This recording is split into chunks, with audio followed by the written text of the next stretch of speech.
Let's talk about going no contact with your parents. I'm going to tell you why I think this is a horrible idea in most cases.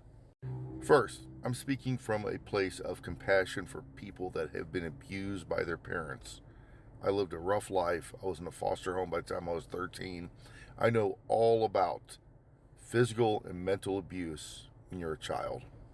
I know what it feels like to be abandoned by your mother. I know what it's like to watch your mother go live life somewhere else and raise stepchildren while you languish in a foster home. Knowing all that, I'm a Christian and I believe what the scriptures teach that we're to love one another and that we are to turn the cheek, not 7 times, but 7 times 70. We are to honor our mothers and fathers. And that's hard. It's super hard to forgive someone that's wronged you. I'm going to tell you a little story, my personal life, to help you understand why it's worth talking. When I was about 13, mom abandoned us. I ended up going into a foster home. I had a very abusive stepfather growing up. Things were bad. Went to the foster home, worried about my future, never knew where I was going to land because I had no one there to help me, past my 18th birthday. Eventually, I moved to California. I'm married. I get divorced.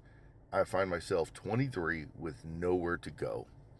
So I had found out that my mother had moved to Chicago, and I called her, said, "Hey, look, I have nowhere to go. Can you help me out?" She said, "Well, you can go stay with your brother. I think he's got an apartment that has room in his apartment for you."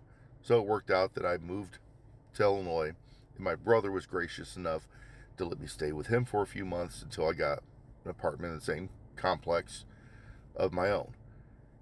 I chose to rebuild a relationship with my mother then because I was 23, still young, still wanting to know my mother.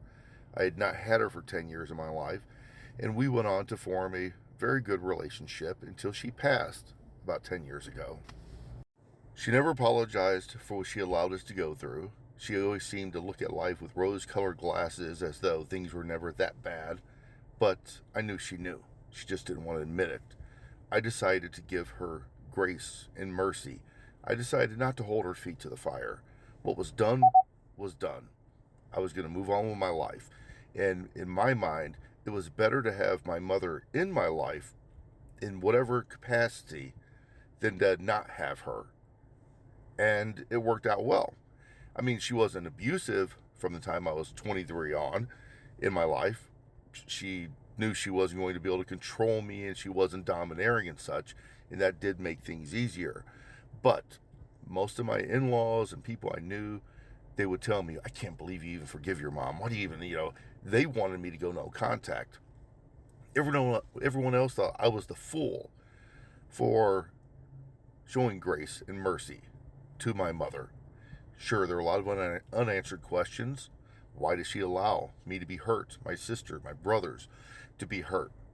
But I knew I was never going to get those answers. And sometimes you don't need the answers. You just love someone where they're at and you let things work themselves out. One of the major victories is my daughter got to know her grandmother. She got to visit with grandma until grandma ended up passing. So the rewards greatly outweighed, any reward I would have got if I would have just gone no contact. So my message to you, all of you, is persevere. Fight for your relationships because you can't get that time back. You absolutely cannot get it back. I lost 10 years with my mother because of something she did. But thankfully, instead of me having a chip on my shoulder, I was able to get reacquainted with her and salvage another 20 plus good years with her. What was I supposed to do? Have 30 years of no mother in my life? That wasn't going to work. So, what I'm trying to tell you all is quit listening to people telling you, go no contact, go no contact. I'm going to encourage you to be Christ-like. Forgive, talk, communicate, establish boundaries. You could still have a relationship with people that are toxic. You just have to have boundaries. You have to know your limitations.